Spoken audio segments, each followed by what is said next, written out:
안녕하세요. 오늘의 데일리 뉴스레터에 오신 것을 환영합니다. 1. 비밀 터널을 탐험하세요. 2. 북한의 약점을 감지하라. 3. 김정은의 한번 진실을 알아봅시다. 미국이 이례적으로 북한에 대해 강경한 대응을 보이며 북한 압박에 전력을 다하고 있는데요. 알고 보니 북한에서 미국과 한국을 긴장시킨 움직임이 있었다고 합니다. 과거 역사 속에 존재했던 북한의 비밀 갱도가 최근 다시 수면 위로 등장하면서 한국과 미국 모두를 긴장시킨 것이죠. 하지만 이런 북한의 움직임이 알고 보면 쿠데타 세력을 억누르기 위한 행동이라는 분석이 나오는 상황. 최근 미국에서 이례적인 움직임을 보였습니다. 바로 주한미군이 훈련을 진행했다는 내용을 보도한 것인데요. 그동안 훈련 사실을 밖으로 공표하지 않았던 미국이 이례적으로 훈련 내용을 공개한 것입니다. 이번 훈련 내용은 지하갱도를 수색 및 점령하는 훈련으로 지하 깊숙이 위치한 북한의 핵과 미사일 시설을 장악하는 절차를 숙달하는 훈련이라고 알려졌습니다. 심지어 주한미군 제2보병사단은 SNS를 통해 특수방독면과 방호복, 산소통을 착용하면서 소총 등 개인화기로 지하터널에 진입하는 모습까지 공개한 등 조용했던 움직임과 달리 요란한 움직임을 보였죠. 이뿐 아니라 미국은 안전보장이사회 안보리 긴급회의를 요청, 북한의 미사일 발사에 대해 미사일 긴급회의를 요청하며 북한에 대한 추가 제재를 단행할 것을 촉구했습니다. 지속적으로 ICBM을 통한 무력 도발을 감행한 북한을 향해 미국이 전방위적으로 반응을 하면서 북한 압박의 속도를 높인 것이죠. 러시아를 상대로 골머리를 앓을 것으로 보인 미국이 오히려 북한을 상대로 더 날카로운 대응을 보인 것입니다. 미국은 핵 추진 항공모함 에이브러햄 링컨을 동해에 배치, 북한에 대한 견제의 수위를 낮추지 않았습니다. 2017년 이후로 약 4년 5개월 만에 항모가 동해로 진입한 것인데요. 이번 항모의 접근은 철저하게 북한을 견제하기 위한 용도로 러시아만이 아니라 북한도 미국은 신경 쓰고 있다는 메시지였습니다. 미 항공모함이 한국을 방문하는 것을 극도로 경계하는 중국의 반응까지도 무시할 정도로 미국이 갑작스럽게 항모를 한국에 배치한 것입니다. 심지어 미국은 극비 정보를 공개하면서 북한의 다른 행동을 사전에 차단하려는 움직임을 보였는데요. 미 국무부에 따르면 올해 북한은 핵실험을 진행할 것이며 이를 위한 준비를 마쳤다고 밝혔는데요.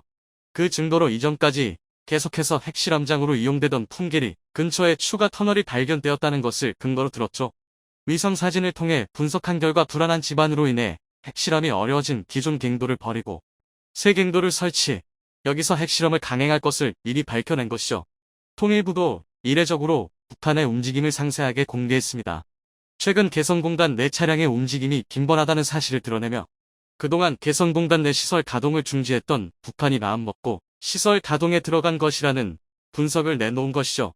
개성공단에서 발생했던 화재와도 연관 있는 움직임이라는 분석도 나오면서 본격적으로 개성공단에 위치한 시설을 북한이 마음대로 이용하고 있다는 사실이 밖으로 나온 것입니다. 활발하게 움직이고 있는 북한의 움직임에 대해 미국 정부는 물론이고 한국 정부 역시 다급하게 소식을 전할 정도로 북한 내부가 심상치 않은 상황이라고 볼 수 있는데요. 기존 행보와 다르게 미국과 한국이 급격한 움직임을 보인 것에 많은 군사 전문가들은 의구심을 가졌죠. 그런데 최근 유별난 이 움직임이 왜 일어났는지 알 수 있는 사실이 드러났습니다. 철원군에 위치한 오성산 근방에서 북한에서 판갱도가 발견되면서 한국은 물론이고 미국까지 충격을 준 것이죠. 과거 잊힌 곳이었던 지하갱도를 북한이 몰래 접근 갱도 보강공사와 연결공사를 추진했던 것입니다. 이미 이곳은 북한에서도 중요한 지역으로 손꼽히는데요. 김정은은 과거 오성산 정상을 순시하는 모습을 보이며 이 지역을 중요하게 순찰했던 적이 있습니다. 그때 당시에는 경계 지역을 순찰하며 군사기강을 잡기 위한 행사라고 많은 전문가들이 생각했으나 이번 갱도 발견으로 인해 이 지역을 집중 개발한 북한의 의도를 알게 된 것이죠. 북한은 남침을 위한 작전을 멈추지 않았다는 충격적인 진실을 발견한 것입니다. 미사일 발사로 시선을 다른 데로 쏠리게 한 다음에 기습작전으로 군사들을 보내 남침을 계획했을 수도 있던 상황. 심지어 보강공사를 한 갱도는 과거 중국이 지은 갱도를 확장해 대규모 병력이 이동할 수 있게끔 바뀌었다고 하는데요. 일찍이 이곳을 점령했던 중공군은 오성산 일대를 중심으로 대규모 지하기지를 건설, 이 지역의 총연장 8.8km의 갱도와 엄계참호 160개, 교통호 53km, 대전차호 4개를 구축하면서 오랜 시간 버틸 수 있는 대규모 기지를 건설한 적이 있었습니다. 소위 말하는 지하 만리장성이라고 하는 이 지역을 중심으로 중공군과 북한군은 남쪽에서 진군하는 병력을 손쉽게 막을 수 있었다고 하죠. 미국 전문가들은 이 지역을 조사해보고 원자폭탄을 사용해도 이 지역 오성산을 모두 소탕하는 것은 불가능하다는 결론을 내릴 정도였습니다. 하지만 세월이 지나고 북한의 관리 소홀과 유지보수 실패로 대부분이 폐쇄되거나 운용 불가능한 장소로 남겨져 북한도 버린 갱도라는 분석이 지배적이었죠. 하지만 오성산 주변을 둘러보던 한국군에 의해 이 지역의 실체가 밝혀지고 미국의 위성 탐사를 통해 영꽃 주변으로 북한군이 이동한 흔적이 발견되면서 북한이 위험한 한방을 준비하고 있었던 것이 드러난 것이죠. 북한 전문가로 알려진 제2호 보글제이콥 바글 역시 오성산 주변에서 일어나는 북한군의 움직임에 주목해 이 지역에서 북한이 무언가를 꾸미고 있다는 사실을 지적한 비 있는데요. 휴전선 인근의 지하갱도 공사 흔적을 발견했지만 지속적으로 조금씩 진행된 공사이기에 사진을 통해서 그 흔적을 추적하는 것이 정말로 어려웠다고 말한 그는 갱도에서 파낸 흙을 이동하기 위한 트럭과 그 움직임을 공개하면서 북한의 남침 준비 사실 증거를 뒷받침했습니다. 미국과 한국이 유달리 이번 북한의 움직임에 민감하게 반응한 것도 이 사실을 알았기 때문이라고 하는데요. 지하갱도 훈련을 한 것도 북한 군이 통로를 통해 한국에 들어오려는 사실을 사전에 알고 있다는 것을 드러내기 위한 포석이라고 합니다. 전략이 노출될 수도 있고 무기 상태도 공개될 위험을 감수하고도 미국이 북한을 향해 요란하게 도발을 한 이유라 할 수 있습니다. 당연히 북한은 이러한 미국의 행동에 분노를 참지 못했는데요. 북한 선전 매체는 종말을 야기하는 도발망동이라며 맹비난을 쏟아냈습니다. 그러나 한편으로는 지금 시점에 북한이 갱도를 통한 공격은 물론 핵실험과 ICBM을 동원해서 외부로 자신이 존재감을 드러내려고 한 것에 대해 많은 전문가들은 의심을 품을 수밖에 없었죠. 특히 우크라이나 러시아 전쟁으로 미국의 경계심이 한창인 이 타이밍에 북한이 과시적으로 존재감을 뽐내려고 한 것이 이상하다는 분석이 지배적이었습니다. 미 국무부와 시시스 등 북한 전문 기구들은 일련의 상황들을 분석해보고 충격적인 전망을 내놓았다고 하는데요. 바로 북한 내부에서 쿠데타가 일어났을 수도 있다는 이야기입니다. 작년 6월에도 한 차례 쿠데타 설이 북한 국경선 주민들 사이에서 퍼졌는데요. 김정은이 습격을 당했다는 사실이었죠. 김정은이 항구를 통해 몰래 반입한 고급 물자가 이동 중 화재에 휩싸였던 사실이 있었는데요. 맨 마지막으로 달리던 차 한 대가 물자와 함께 완전히 불에 타 전소되었다고 합니다. 조사 결과 인공적으로 일어난 화재라는 사실이 밝혀지면서 차에 탑승한 것으로 추정된 김정은을 노린 공작이라는 결론이 나온 것이죠. 김정은은 쿠데타의 전조로 간주하고 자신을 향해 역모를 꾸미는 이들을 모두 잡아들일 것을 주문했는데요. 북한 내의 반김정은 조직이 활동 중이고 이들 조직이 김정은 암살을 위해 활동 중이라는 정보를 입수한 김정은은 당연히 이들 조직의 소행으로 보고 분노했다고 합니다. 이들 조직의 행동이 빈번해진 것은 김정은의 통치가 외화 내연으로 인해 흔들리면서 취약한 경제 구조가 더 약해지면서 조직 장악력에 누수가 생긴 탓이라고 하는데요. 반김정은 조직은 이 약점을 노리고 공세에 나선 것입니다. 김정은 역시 이를 좌시하지 않고 이들 세력에 대한 수배와 함께 흔들리는 모습을 보이지 않기 위한 방법으로 외부 공격에 적극적으로 나선 것이죠. 북한이 ICBM을 연달아 발사하고 백마탄 자신의 모습을 보이는 외부적으로 자신의 존재감을 보이려고 한 것은 내부의 불온 세력을 누르고 외부에 자신의 건재함을 알려 통치 권력을 강하게 잡고자 한 그의 의지가 반영된 행동입니다. 한국으로 군사를 보내 침범하려는 움직임 역시 내부의 단결과 자신의 권력을 강화하기 위한 움직임으로 해석될 수 있습니다. 시시스는 유달리 활발한 북한의 움직임은 조만간 한계를 맞이할 것이며 이들이 보이는 움직임과 달리 내부는 썩어가고 있다는 분석을 내놓았죠.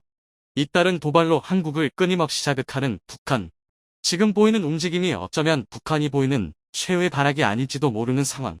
최근 남북한의 400대가 넘는 전투기가 한반도 상공에서 격돌했습니다. 대한민국과 북한의 극단 대치가 이뤄졌는데요. 4시간에 걸쳐 북한 공군의 각종 전투기 180대가 출격해 우리를 위협했습니다. 이에 우리 공군은 F-35A를 비롯한 각종 전폭기를 출격시켜 북한에 대응했습니다. 그러나 북한은 도발을 멈추지 않았습니다. 우리 합참과 주한미군에 따르면 북한이 발사한 탄도미사일 3발을 확인했고 그중 한 발이 울릉도 인근에 나타나서 울릉도에 공습경보가 울리기도 했습니다. 그리고 충참모부 명의로 자신들이 울산 앞바다를 향해 순항미사일 2발을 발사했다고 주장했습니다. 이 소식에 대한민국이 발칵 뒤집혔습니다. 만약 북한의 주장이 사실이라면 우리 군이 북한의 미사일을 탐지 못했다는 이야기이기 때문입니다. 그런데 다행인 것이 북한의 이 주장은 거짓입니다. 북한이 순환미사일을 착탄시켰다고 주장하는 울산 압공에는 한미일 3국의 감시가 집중된 경계 수역으로 이 지역에서 북한이 우리 몰래 미사일을 착탄시켰을 가능성은 사실상 제로에 가깝습니다. 하지만 그렇다고 북한의 도발을 가볍게 넘겨도 될 만큼 단순한 일은 아닙니다. 최근 한 달간 북한이 벌인 무력 도발은 중국과 러시아의 적극적인 지원으로 벌어진 일입니다. 그래서 규모와 수준에서 이전까지와는 차원이 다른 무력 시위가 매일 벌어지고 있는 것입니다. 이는 달리 말해 앞으로 중국과 러시아의 독재 정권이 무너지지 않는 한 북한이 대한민국에 가할 수 있는 위협의 강도가 점차 세지면 세졌지 절대 약해지지 않을 것이란 뜻입니다. 따라서 우리 군 역시 강력해질 북한군에 맞서 충분한 전력을 확보해야 할 필요성이 더욱 대두됐습니다. 그 중에서도 특히 이번 대치에서 큰 역할을 한 공군 전력 강화가 시급합니다. 단순히 전술기를 확보하는 것뿐만 아니라 각종 지원기 전력을 강화하고 작전 레벨이 전술 공군인 우리 공군을 어떤 작전이든 독립적으로 수행할 수 있는 전략 공군으로 업그레이드 해야 하는데요. 오늘은 사상 초유의 남북 공중대치와 한국 공군이 앞으로 나아가야 할 방향에 대해 알려드리겠습니다. 지금 전 세계가 불바다입니다. 2월 24일 시작된 우크라이나 전쟁을 계기로 온 세계의 분쟁이 활화산처럼 폭발하고 있습니다.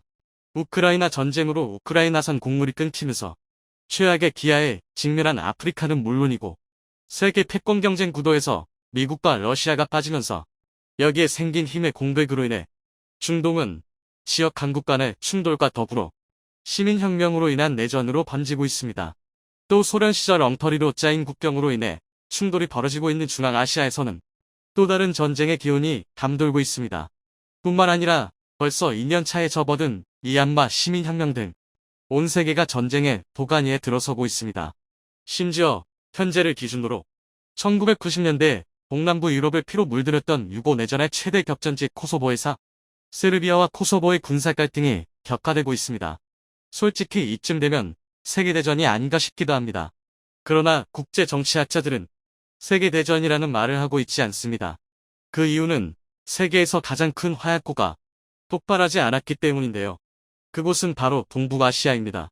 그도 그럴 게 동북아시아 각국이 지난 수십 년간의 군비 경쟁으로 육성한 군대는 정말 무시무시합니다.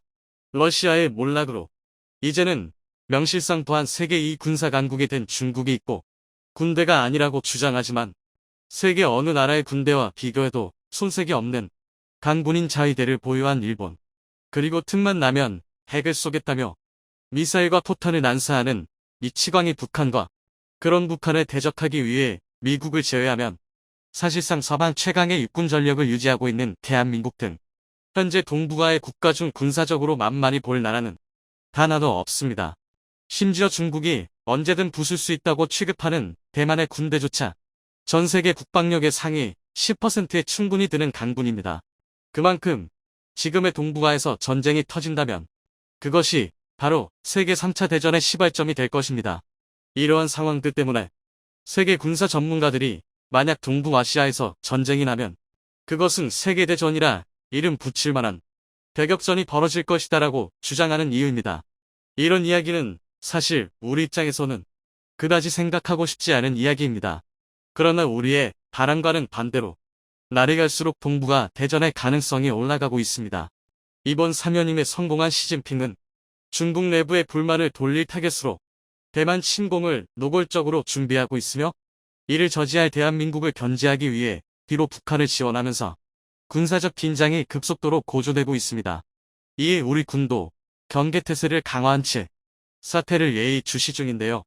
그 증거가 한미연합공군의 대비태세를 점검하는 연례훈련인 비질런트 스톰입니다.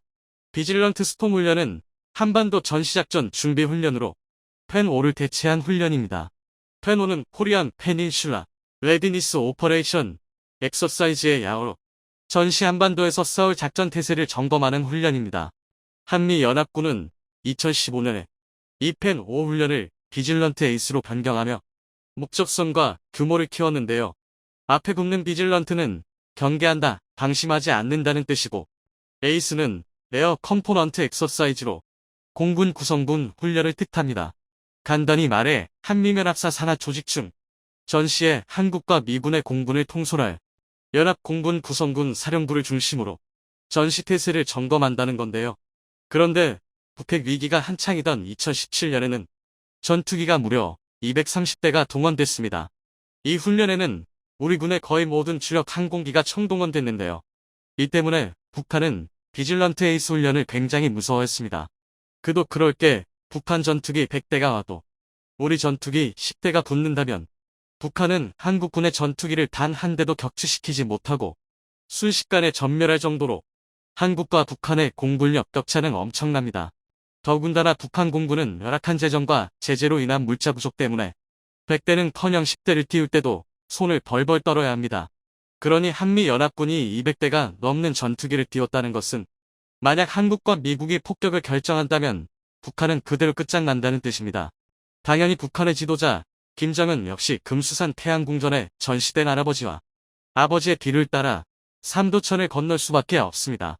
그래서 겉으로는 강경 발언을 쏟아내면서도 뒤로는 어떻게든 평화의 담을 성사시키기 위해 필사적이었습니다. 북한 내에서는 왕이나 다름없지만 외국에서는 가난한 소국의 독재자에 불과한 김정은이 치욕을 무릅쓰고 베트남 하노이까지 기차 여행을 떠난 이유가 바로 이 때문인데요. 그만큼 비질런트 에이스 훈련은 북한에 위협적이었습니다. 하지만 지난 2018년 비핵화를 위한 협상이 진행되고 같은 해 9월 19일 남북 군사 합의가 이뤄지면서 비질런트 훈련은 전격 폐지됐습니다. 그 이유는 상호첩대 행위를 중단한다는 조약이 있기 때문입니다. 북한에 대한 대대적인 폭격이 포함된 비질런트 에이스 훈련이 이 조약에 위배된 건데요. 그런데 상황이 바뀌었습니다. 올해 1월부터 북한의 도발이 극도로 과격해졌기 때문인데요. 그것도 이전과 달리 수백 대의 전투기를 심심할 때마다 띄우며 매우 적극적인 무력 시위에 나섰습니다. 북한이 사용하는 구형 동구권 전투기, 부품과 항공유를 제공할 수 있는 중국과 러시아가 각자의 이익을 위해 북한을 도운 덕분입니다. 상황이 이렇게 되자 대한민국도 기존에 고수하던 태도를 바꿀 수밖에 없게 됐습니다. 그 변화의 시작은 비질런트 에이스 훈련의 부활이었는데요. 그것이 바로 지난 10월 31일부터 11월 5일까지 진행된 비질런트 스톰 훈련입니다.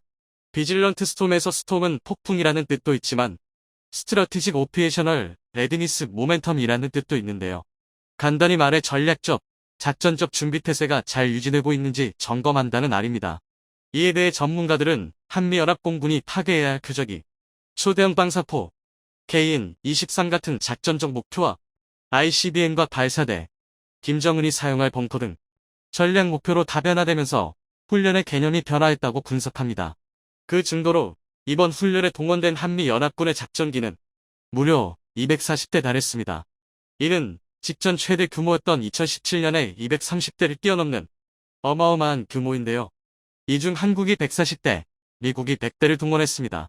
구체적으로 한국은 F-35A, F-15K, KF-16 등으로 구성된 140대이며 미국은 해군과 해병대에서 운용하는 수직이 착륙기 F-35B와 항모전 투단의 EA-18G 그라물러통 전폭기, 전력과 유위성차기 KC-135 그 뮤기 같은 지원항공기 100대를 동원했습니다.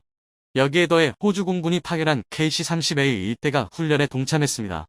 뿐만 아니라 북의 도발로 훈련이 연장되면서 전략핵 폭격기 B-1B 랜서 역시 훈련에 참가했는데요. 여기서 주목할 것은 B-1B 랜서와 호주 공군의 참가입니다. 이 전투기들이 훈련에 참가했다는 의미에는 미국이 북한 문제를 이제 단순한 한반도 지역의 군사 분쟁이 아니라 미국의 안보를 위협하는 전략 문제라 파악했다는 뜻입니다.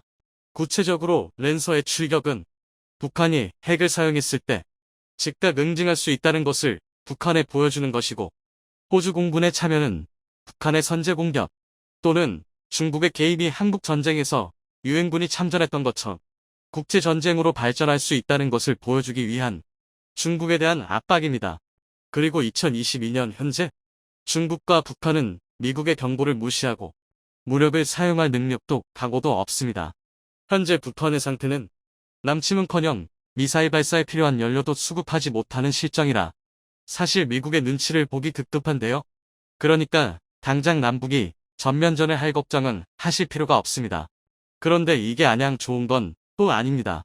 그 이유는 북한과 중국이 두려워하는 것은 미국이지 대한민국이 아니란 뜻이기 때문입니다. 이는 북한이 핵 협상에서 보이는 태도만 봐도 알 수 있는데요. 북한은 핵 협상을 할 때 항상 대한민국을 배제하고 미국과 이야기하고 싶어 합니다. 한국은 어차피 미국이 시키는 대로 하는 괴뢰 국가이니 미국과 결판을 내면 모든 게 해결된다는 태도인데요. 애석하게도 군사적으로 이는 분명한 사실입니다. 이를 잘 보여주는 사례가 바로 한국 공군입니다. 1970년대 F-4 전투기가 공군에 완전히 배치된 이후 대한민국 공군은 줄곧 북한 공군을 상대로 완벽한 우세를 전했습니다. 그리고 1980년대에 F-16이 도입되고 1990년대 KF-16이 라이선스 생산되면서 이 격차는 도저히 메울 수 없을 정도로 크게 벌어졌습니다. 하지만 2022년 현재를 기준으로 하더라도 대한민국 공군은 독자 전력으로 북한을 제압하기 어렵습니다. 미국의 고고도 유무인 정찰기가 제공하는 각종 영상 및 신호정보, 미국의 초기 경보 통제기와 합동 이동표 적감시기가 제공하는 실시간 정보, 전폭기를 보호하고 적의 방공망을 무력화시킬 전자전기, 그리고 각종 항공기의 작전 시간을 크게 늘려줄 공중급유기 등 각종 지원 전력 중 상당수를 아직 미국에 의존하고 있기 때문입니다. 한마디로 미국이 시키는 작전을 수행할 수 있는 전술 공군의 역할은 수행할 수 있지만 독자적인 전략에 따라 적국과 대적할 수 있는 전략 공군의 능력은 전무한 겁니다. 그나마 지난 10년간 이 737조기 경보통제기 4대와 KC-330 공중급유기 4대, RQ-4 글로벌 호크 4대, 신형 백두정찰기 4대 등 각종 지원 전력을 보강하면서 독자적인 작전 역량을 어느 정도 확보했으나 아직 부족한 것이 사실입니다. 지금 당장 미군으로부터 작전권을 받아온다 할지라도 현대전을 완벽히 수행할 전력과 이를 제대로 경험하고 이해한 장교의 수가 모자랍니다. 이 때문에 현재 우리 군에서는 전자전기 도입, 조기 경보통제기와 공중급유기 추가 도입, 국산 중고도 무인기 무화부의 개발과 배치, 그리고 이를 통제할 링크-K를 도입 중입니다.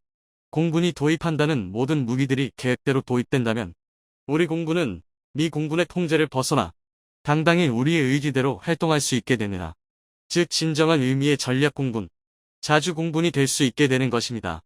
시진핑의 사면임이 결정된 이후 중국의 해산굴기가 박차를 가하고 있습니다. 공산 당대회에서 1인 독재를 천명한 시진핑은 대만에 대한 무력 통일을 절대 포기하지 않겠다고 밝혔습니다. 그리고 최근 대만 인근의 수시 도발용 함정 4척을 고정 배치하여 대만 인근 해협을 봉쇄하고 대만에 집어삼키겠다는 야욕을 드러내고 있습니다. 그런데 중국 해군의 이러한 움직임에 대해 미 해군 사령관이 전혀 걱정하지 않고 있다고 밝혀 의문을 자아내고 있는데요. 미 사령관이 믿고 있는 구석이 다름 아닌 대한민국인 것으로 밝혀져 화제가 되고 있습니다. 미국이 믿고 있는 대한민국의 저력이 무엇인지, 숨겨둔 비밀병기라도 있는 것인지 자세히 알아보도록 하겠습니다. 얼마 전 홍콩 매체에서 중국 해군의 세 번째 공치로형 강습 상륙함 LHD 취역할 예정이라고 보도했습니다. 선박 번호 33이라고 적힌 함선이 상하이 후둥 중화 조선소에 정박해 있는 사진이 확인되었는데요. 베이징의 해군 전문가 리제는 선박 번호가 붙었다는 것은 언제든 해군에 합류할 준비가 돼 있다는 뜻이라며 공식 발표만 기다리고 있다는 의미라고 설명했습니다. 헬리콥터 항공모함으로 불리는 강습 상륙함 LHD는 사실상 소형 항공모함으로 평가받으며 공병용 헬기 30여 대와 수륙형 유경 탱크, 장갑차 등을 탑재하여 대만 상륙에 있어 최대 전력으로 평가받고 있습니다. 또한 중국군의 무인기용 항모 역할을 수행할 수 있는데요. 최근 중국이 대만으로 무인기를 지속적으로 날려보낸 것은 강습 상륙함용 무인기 운용을 위한 데이터를 확보하기 위한 것으로 보이고 있습니다. 대만 군사 전문가 루리시는 중국은 대만의 반응을 시험하고자 WZ-7, CH-4 등 정찰과 공격용 무인기를 대만 해협 너머로 보냈다며, 이는 대만 레이더 체계가 중국군 무인기를 탐지하는데 얼마나 걸리는지를 알아보기 위한 것이라고 말했습니다. 대만을 집어삼키기 위해 중국 해군의 전력이 무서운 속도로 증강되고 있습니다. 중국이 군사훈련을 구실로 대만 해역을 폐쇄의 물류를 차단하는 그레이존 작전을 실제로 수행할 수 있다는 우려가 커지고 있는데요. 그런데 이러한 우려에 미국 태평양함대 사령관 세뮤얼 파파로 해군 대장은 중국군이 대만을 봉쇄해도 충분히 돌파할 수 있다고 답변했습니다. 미 태평양함대의 전력이 막강한 것은 익히 알려진 사실이지만 중국 역시 세계 항보전단을 보유하고 있고 붕어빵 굽듯이 군함을 뽑아내고 있어 실제로 맞붙게 될 경우 결코 쉬운 상대는 아닐 것으로 예측되고 있었는데요. 자신감의 근원이 무엇인지 묻는 질문에 파파로 사령관은 미국의 동맹국 한국을 언급하고 나섰습니다.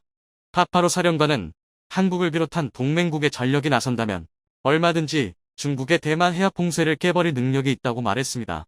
특히 한국이 보유한 미사일 화력이면 충분히 중국의 봉쇄를 깨뜨리고도 남는다고 높게 평가했습니다. 미국 태평양대 사령관의 자신감의 근원이 한국의 미사일 전력이라는 것이 조금은 얼떨떨한데요. 실제로 한미 미사일 사거리 지침이 해지된 이후 우리나라의 미사일 전력은 무서운 속도로 강화되고 있습니다. 어디에 숨겨두었는지 날마다 새로운 탄도미사일들이 공개되고 있고 이제는 미국조차 개발에 힘쓰고 있는 초음속, 극초음속 미사일까지 개발에 나선 것으로 드러났습니다. 지난해 국방과학연구소는 초음속 순항미사일의 개발에 성공했다는 시시를 공개했습니다. 기존 해성 미사일을 대체할 신형 대한미사일로 올해 초 전력화가 이루어졌는데요. 이를 기반으로 중국 항모전단을 겨냥한 대한미사일의 개발이 진행 중이라고 합니다. 최근 국방과학연구소가 덕티드 램제트 엔진을 장착한 공중발사형 초음속 순항미사일의 개발에 본격적으로 착수했다는 소식이 들려왔습니다. 얼마 전 국방과학연구소에서 공고가 올라왔는데요. 사업명 다목적 공중발사 초음속 순항미사일 핵심 기술 대지 또는 대함 임무 수행이 가능한 덕티드 램제트 엔진을 기반으로 하는 공중발사 초음속 다목적 순항미사일의 설계 기술과 핵심 구성품을 본격적으로 개발하는 과제입니다. 공대지, 공대함 두 가지 모두 가능하며 시제품은 FA-50 항공기와 국내 최초로 체계 동합되어 공중발사 시험을 통해 검증받을 예정이라고 합니다. 개발 기한은 2022년 25년으로 비행시험은 2025년부터 진행될 계획입니다. 덕티드 램제트 엔진은 고체 연료 램제트의 일종으로 연료 공급 계통 단순화를 통해 구조가 간단하고 고기동 극가속 환경에서도 안정적인 출력 유지가 가능하다는 장점이 있습니다. 또한 단시간에 연소되는 고체 로켓과 달리 제어 밸브를 통해 연료 공급량을 조절함으로써 추력 조절이 가능하기 때문에 비행 최적화를 통한 사거리 연장과 높은 종말 비행 속도 유지가 가능합니다. KF-21에 탑재된 중거리 공대공 미사일 미티어에 이 덕티드 램제트 엔진이 탑재되어 있는데요. 최대 속력 마하사의 기존 공대공 미사일과 달리 종말 비행 단계에서도 상당한 추진 하드를 하고 회피 물능 구역도 기존 미사일의 3배에 달해 미국의 앞남을 뛰어넘는 현존 최강의 공대공 미사일로 인정받고 있습니다. 국방과학연구소에서 연구 중인 덕티드 램제트 미사일은 대함 능력에 초점을 맞추고 개발이 진행 중인 것으로 알려졌는데요. 한국형 초음속 공대함 미사일이 완성되면 KF-21에 탑재되어 중국 항모를 겨냥하는 항모킬러가 되어줄 것으로 기대받고 있습니다. 초음속 미사일을 뛰어넘는 속력을 가진 극초음속 공대지 미사일의 개발도 추진 중이라고 합니다. 지난 21일 공군본부에서 열린 국정감사에서 공군은 극초음속 공대지 미사일 사업을 추진할 예정이라고 밝혔습니다. 극초음속이란 마하호를 뛰어넘는 속도를 의미하는데요. 극초음속 미사일이 서울 상공에서 평양 지휘부를 향해 발사될 경우 250km를 단 1분 15초 만에 주파의 목표물을 타격하는 게 가능합니다. 각국에서 극초음속 미사일 개발을 진행하고 있었지만 성공한 국가는 미, 중, 러셀 국가군으로 우리나라가 성공한다면 세계 4번째 개발국의 반열에 올라서게 됩니다. 극초음속 공대지 미사일이 KF-21에 장착된다면 미국의 F-35를 능가하는 무장력을 갖추게 될 것으로 기대받고 있습니다. 그런데 극초음속 미사일이 공대지형으로 먼저 개발되고 있다는 것에 조금 의문이 생기는데요. 이는 공대지 미사일의 개발이 가장 용이할 뿐만 아니라 현재 공군이 가장 필요로 하고 있기 때문입니다. 현재 국방부의 최우선 사업은 북한의 핵미사일 발사 능력을 무력화시키는 킬체인 시스템의 구축인데요. 이를 위해 각 군은 장거리 표적 타격 능력을 확보할 필요가 있었습니다. 공군은 속도가 마하 0.8에 불과하지만 지하 30m까지 관동이 가능한 타우러스 공대지 순항미사일과 타우러스의 기술을 이전받아 개발 중인 천룡 공대지 미사일을 통해 견고와 표적 타격에 특화할 예정이었습니다. 그런데 현무사 미사일의 스펙이 대략적으로 공개되며 마하호의 속도에 최대 300m까지 관통할 수 있다고 밝혀졌습니다. 육군의 현무 미사일이 공군의 타우러스 미사일이나 개발 중인 천룡과 비교해도 속도, 관동력, 운용 유지비 등 모든 면에서 우수한 것으로 드러나 공군은 새로운 무기체계를 확보해야 했고 그것이 바로 극초음속 공대지 미사일이었습니다. 현재 국방과학연구소는 선도형 핵심 기술 개발 사업을 통해 극초음속 시험체 하이코어 하이코르를 개발하고 있어 이를 기반으로 공중발사형 극초음속 대함미사일이 개발될 예정입니다. 하이코어 극초음속 시험체는 2023년까지 개발이 완료될 예정으로 시험 비행이 성공적으로 완료될 경우 곧바로 극초음속 공대지 미사일로 개발이 가능할 것으로 보고 있습니다. 하이코어는 마하우급 초고속 비행체로 총 길이 8.7m의 중량은 2.4톤이며 2022년과 2023년에 1회씩 총 2회 비행 시험을 아능 시험장에서 수행할 계획입니다. 미국의 극초음속 미사일 X-51과 러시아의 질콘과 유사한 형상을 지니고 있으며 저고도에서 지속적으로 고속 비행이 가능한 HCM 방식의 미사일로 탐지와 요격이 거의 불가능하여 기습 효과가 매우 우수할 것으로 기대받고 있습니다. 한국형 극초음속 미사일은 추진체계가 3단으로 나누어진다는 특징을 가지고 있습니다. 1단 추진체는 라루호의 2단 킥모터, 2단 추진체는 한국형 업텍 즉 KTS-SM의 로켓 설계를 활용한 것으로 알려져 있는데요. 한화에서 개발한 라루호의 킥모터는 한국이 개발한 어떤 고체 연료 로켓보다도 비추력이 높다고 합니다. 비추력이 높다는 것은 적은 연료로 더 많은 추력을 낼 수 있다는, 즉 연료 효율이 좋다는 것을 의미합니다. 라루호 킥모터의 비추력은 250초로 1kg의 연료로 250초 동안 1kg의 추력을 낼 수 있다는 것인데, 이는 미국 우주 왕복선 부스터의 비추력 242초보다 높은 수치입니다. 이처럼 한국은 현무 시리즈와 한국형 발사체 개발을 통해 세계적인 수준의 미사일 기술력을 확보했습니다.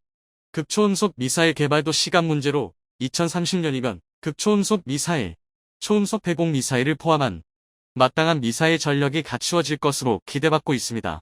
한국이 극초음속 미사일 개발에 성공한다면 세계 네 번째 개발국의 반열에 올라서게 됩니다.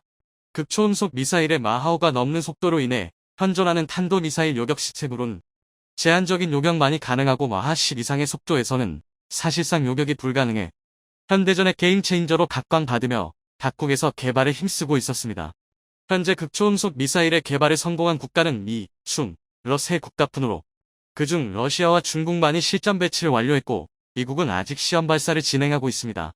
그런데 한때 미국과 우주를 두고 경쟁했던 소련의 로켓 기술을 물려받은 러시아는 그렇다고 쳐도 중국이 미국보다 먼저 극초음속 미사일을 실전 배치했다는 것이 믿기 어려운 일인데요. 최근 중국의 극초음속 미사일에 미국의 핵심 기술이 사용되었다는 사실이 밝혀져 충격을 주고 있습니다. 지난 17일 워싱턴 포스트는 2019년 이후 300여 개 이상의 미국 기술이 중국의 극초음속 미사일 개발과 관련된 수십 개 회사에 판매되었다고 보도했습니다.